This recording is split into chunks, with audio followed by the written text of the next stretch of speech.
ducada waxay gaashaan u tahay qofka mu'minka ah. hamiga ayay reebtaa, danaha ayay fulisaa, dhibaatada ayaa lagaga badbaadaa, axwaasha ayaa ku kala beddelanta. ramadaan waa bisha ducada, waa bisha albaabada naxariista la furayo, albaabada naartana la xirayo, naxariista iyo barakadana ay soo degayso. waa bisha ay dadka mu'miniinta ahaanayaan kuwo Allah subxaanahu wa tacaala u dhow oo ay ku rajo badan yihiin aqbalidda ducadooda. sidaa daraaddeed ayaa Allah subxaanahu wa tacaala wuxuu ku dhex leeyahay aayadaha soonka: وإذا سألك عبادي عني فإني قريب أجيب دعوة الداع إذا دعان فليستجيبوا لي وليؤمنوا بي لعلهم يرشدون.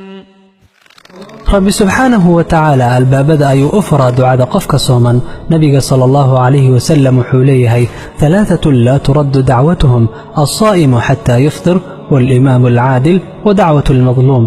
saddex dadka ka mid ah lama soo celiyo ducadooda: qofka sooman ilaa uu ka afuro, imaam caadil ah iyo qof madluum ah. ku dadaal duco ikhlaas ku jiro oo baso inta lagu guda jiro bisha ramadaan waqti walba, gaar ahaan waqtiyada ducada la ajiibo waxaa ka mid ah waqtiga uu qofka sooman yahay iyo xilliga la afurayo.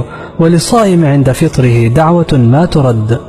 qofka sooman marka uu afurayo wuxuu leeyahay duco aan la soo celinaynin.